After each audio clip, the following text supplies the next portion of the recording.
we make things. We use our hands, minds, and machines to build, to fix, to improve. We're known as do-it-yourselfers, home improvement fans, fix-it fanatics, inventors. At our core, though, we're all makers. So let's jump in and make something. You know, the way I see it, curb appeal is more than a way to impress prospective buyers for my home. It's something that makes me feel really good about my place every time I pull in the driveway. Sometimes the smallest thing can make a big difference. That's why today I'm putting in a really nice lamppost and carriage lantern. Then, although it makes me sad to do it, I have to cut down a sickly ash tree in my front yard. Even though the tree has to go, it won't be forgotten though. The logs will become lumber for a special project. Finally, I pay a visit to some new friends whose dog wants a door of her own.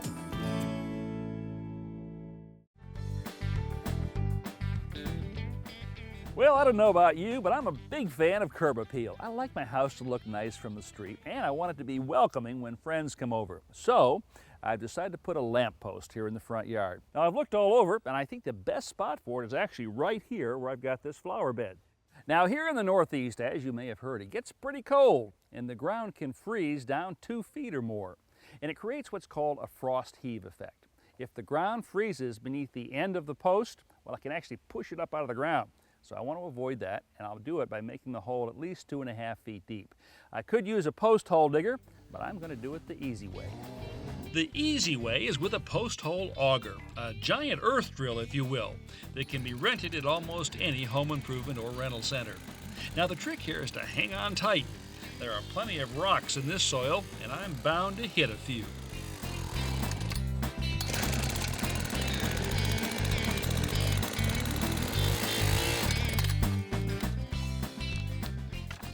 Well, I got my 32 inches. The frost shouldn't get under this post. And I've also had an electrician run a line in here. This is special outdoor or underground rated cable. The wires themselves are encased in PVC. This has to be buried at least 12 inches underground. Around here they want 18. So I think we're ready to go. In the bottom of my post hole, I'm putting a couple of inches of crushed rock to drain away water that might collect there. The post I've chosen is pre-stained and made of solid cedar. Cedar is lightweight yet strong, a rare combination, and highly resistant to rot, decay, and insects because of the natural oils produced by the tree. Well, here's my post and here's my wire. Now the post has been bored. The wire is actually going to enter it below grade, below ground, and then run up the center, come out the top. And the manufacturer's been kind enough to put this piece of string in here. So all I have to do is loop the wire through the string and pull it from this point right up through the end. I secure the loop by wrapping it with electrical tape. Then I push the wire in the hole, go to the opposite end, and pull it through using the string. Well, my wire's in the post. It's coming out the top. I'm ready to set this in the hole. This strap-on level will leave my hands free to work. To hold the post in position, I drive in a couple of stakes, then clamp a board between the stake and post. I loosen the clamps, adjust, and once the post is perfectly vertical, I retighten the clamps and the post stays just where I want it. This is a solid cedar post, highly rot resistant, but not rot proof. To extend its life, the maker suggests that I not set it in concrete. Why? Because the concrete forms a jacket or collar around the post. If the post shrinks, water can get in between, get trapped there, and cause the post to rot prematurely. So this one is going in plain old dirt.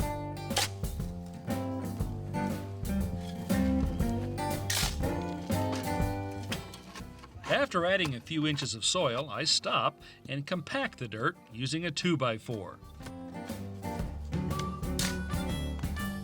With the hole backfilled and compacted, I can remove the clamps and braces.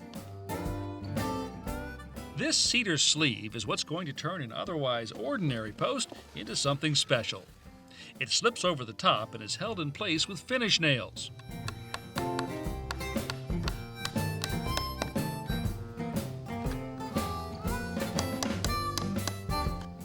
To keep water out, I apply caulk to the joint and smooth out the bead using my finger.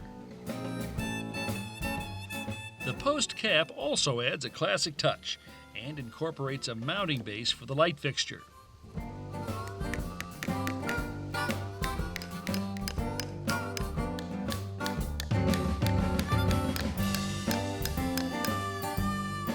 I'm working alone today, so I've made this clamp-on shelf. The plan is to lay the light fixture on it while I connect the wires. The electrical connections are pretty basic. Split the PVC covering, strip off the wire insulation, secure the wires together using wire nuts, and wrap the whole thing tightly with electrical tape for some added weatherproofing and to help things slip more easily into the hole in the center of the post. Now I can slip the lantern over the mounting base, install a screw, check for level, then put in the remaining fasteners. Well, I'm just about there. All that's left is to set on the lantern top and trim ring, then screw on the finial. You know, there's something very welcoming about a lamppost. I guess it says, yes, we're home, come on in. For our friends and family, we can now say, we'll leave the light on for you. This 35-year-old ash tree in my front yard is kind of like an old friend. But sad to say, it's been quite sick for a while, and my tree expert says it's really too far gone to save. So, reluctantly, I've decided to have it taken down. And Rich Ferreira is the guy to do it.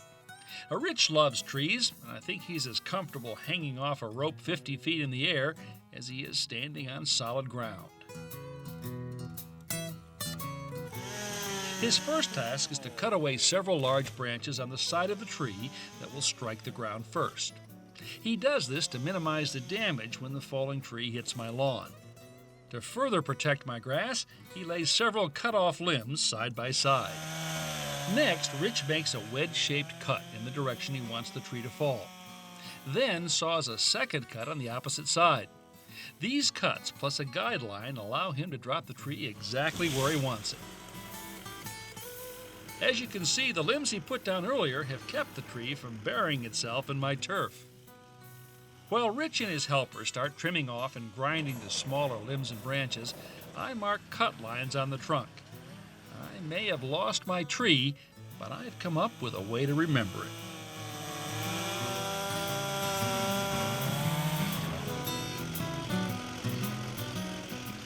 Well, my tree's gone, and I don't feel too good about that.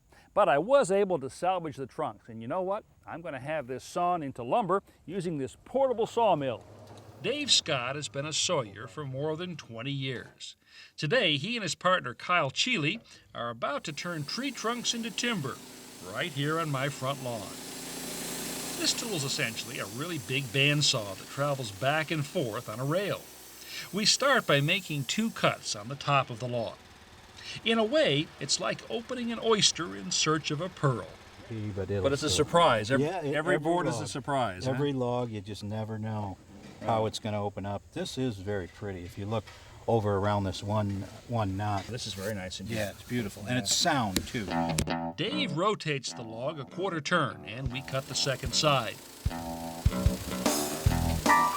This time, I'm at the controls. After each pass, I lower the saw blade anywhere from 1 1/4 inches to 1.5 inches, depending on how thick I want the boards. After one more turn, we're about to reduce our once circular log to a rectangular beam.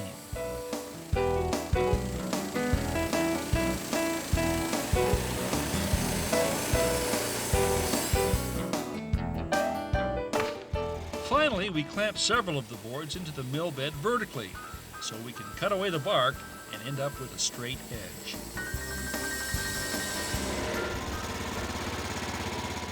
Now, out of that single log, I got all of this lumber and only that small amount of scrap. That's why they call that sawmill the wood miser. Well, my tree has gone from logs to lumber, but before I can build anything out of this, I've got to dry it. Now the ends of a plank dry out more quickly than the center, so I'm applying some latex paint to slow down the drying on the ends and prevent cracking, which could cause me to lose some really useful lumber.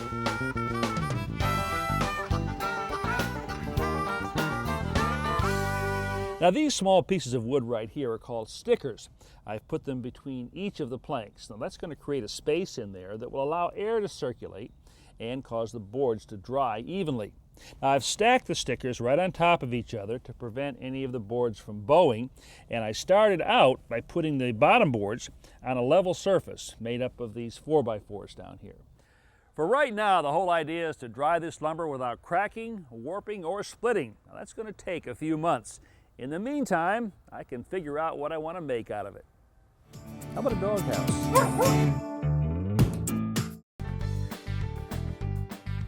I've been reflecting on a problem. What I've got here is a heavy mirror and an old plaster wall, 75 years old. Now, what's the most secure way to hang this?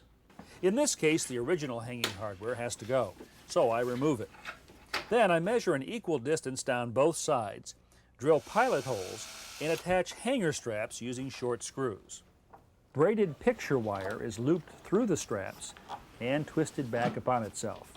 The next step is to draw a level line on the wall where the top of the frame will be. I stretch the hanging wire taut and measure the distance between the wire and the top of the frame. That's the distance below the level line I just drew that I'm going to place the wall hangers.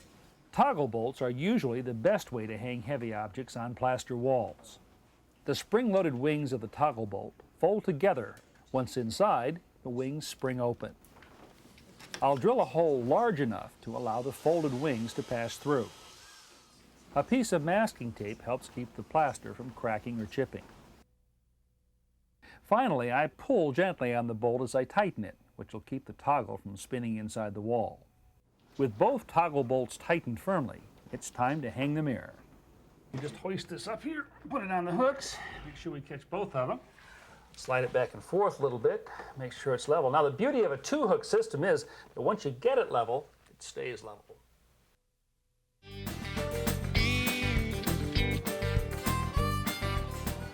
Well, it's time for me to make another house call. Kelly and Glenn Tanabe of Palo Alto, California want to give their dog Sushi a door of her own. So I'm going to see if I can lend a hand. Good morning, And Ron. this would be Sushi. Hi, sweetheart. How are you? How you doing, huh? Yeah, nice. How you doing, sweetie? Yes. Oh. So this is the doorway here, huh? Yes, this is where we want the doggy door. Now this doorway goes where? To your house or your To garage? our garage. Your garage. Okay. So Sushi, you'd be able to go from the patio out here, the courtyard, into the garage on your own, huh? Is Sushi pretty much full size now? Would you say? Pretty much. You'll probably get maybe 5 pounds heavier. Okay. And any other dogs coming along, brothers and sisters? No, I don't think so. We're a one-dog family. One dog family. Okay. So we'll base the size of the dog door then on her current height right now. Doggy doors should be positioned so that the bottom of the door is at roughly the same height from the floor as the dog's chest. So we'll need to make some measurements. But measuring a moving target is a bit of a challenge. Okay, I would say just about 10 inches. But the inside and outside floors are not the same height, so we'll need to modify our measurements. There's a 4-inch difference between those two. I'd suggest we split the difference and make the opening, the bottom of the opening, about 8 inches up from the bottom of the door right here. We measure and mark the 8 inches, then remove the door. Why don't you go ahead and take that pin out on the upper hinge there. That's the last one. Using a hammer and screwdriver, Kelly drives the pins out of the hinges and again pulls the door free. Let me put a piece of tape down here again. The tape will make our marks easier to see and avoid our having to erase a lot of pencil lines from the door later on. Glenn measures the width of the door to find the exact center, and Kelly marks the spot on the tape. Square, if you would. We're going to draw a perpendicular line right up the center. Now we'll extend our center line several inches upward. So if you come up here, you're 8 inches. Then measure up 8 inches from the bottom edge. Okay, now we'll draw a line again parallel to the bottom right there. This will be the bottom edge of the opening. This doggy door, like most, comes with a security panel. In this case, the panel is the exact size of the opening we need to cut and serves as a template. So this is the center line of the panel. This is the center line of the door. If we align those, we know we've got the panel centered in the door, and we'll align the bottom edge with this line right here. Now, large drill bits like this tend to splinter the wood as they exit. So we'll start the hole from this side, but stop about halfway through. All right, guys? Okay. Now we're going to flip this over and finish the hole from the opposite side of the door. The pilot hole will show us exactly where to drill. Those are our 4 corners of the opening. So, we're ready to cut. Have you used a jigsaw before? Nope, never before. Great, I love that. All right, one thing, there's a little notch right here. See that? Mm-hmm. Okay, well, the idea is to keep that notch, at the bottom of that notch, on your line. Okay. You just come right down here. And just follow that, okay. Just follow it. Gen and Callie quickly get the hang of the jigsaw. And before you know it, we have a hole in the door. We no longer need the tape, so we pull it off, and it's quickly disposed of. Since this is an exterior door, we want to make sure there's a watertight seal around the edge of the doggy door frame. An exterior caulk like this one will prevent leaks, which could cause the door to rot from the inside out. Think you'll still be in this house in 25 years? I don't know. It's kind of a small house. You planning a family? Eventually. Dogs kind of practice for it. I know that. We press the exterior portion of the frame into the caulk and use our fingers to smooth any caulk that has squeezed out. Wipe off the excess here. Gen and Kelly apply some tape to hold the frame in position. Well, Sushi and I supervise. Then we turn the door over. Okay, now this is the interior panel. I want to make sure that the hinge side goes to the top of the door. And if you guys want to start putting these screws in, screws secure the inner panel to the outer one, in effect sandwiching the door in between. You guys work together? It's good. Yes, we do. Can you we work together. No, I should. Yeah, you work really well together. It's kind of interesting. Our installation complete, we rehang the door and discuss security issues. One thing I want to show you here, this is called a security panel. It just slips right in from the top here. And the reason you want to use this is to keep uninvited guests from coming in. Yes. It could be other dogs, other pets in the neighborhood. I've even seen raccoons come in through doors like this. Well, we finished, but our project still needs final approval from the top dog. Come on, Sush, come on. Yay! Well, I guess our efforts weren't for naught, guys. Thanks, Ron. She seems to like it. Thanks so I much. hope you enjoy. One last thing before I go. Gen snaps a picture for Sushi's webpage, where I'm the guest of honor. To view today's projects again, visit ronhazelton.com, where you'll find hundreds of how-to videos available 24/7. Free home improvement videos online 24 hours a day, 7 days a week.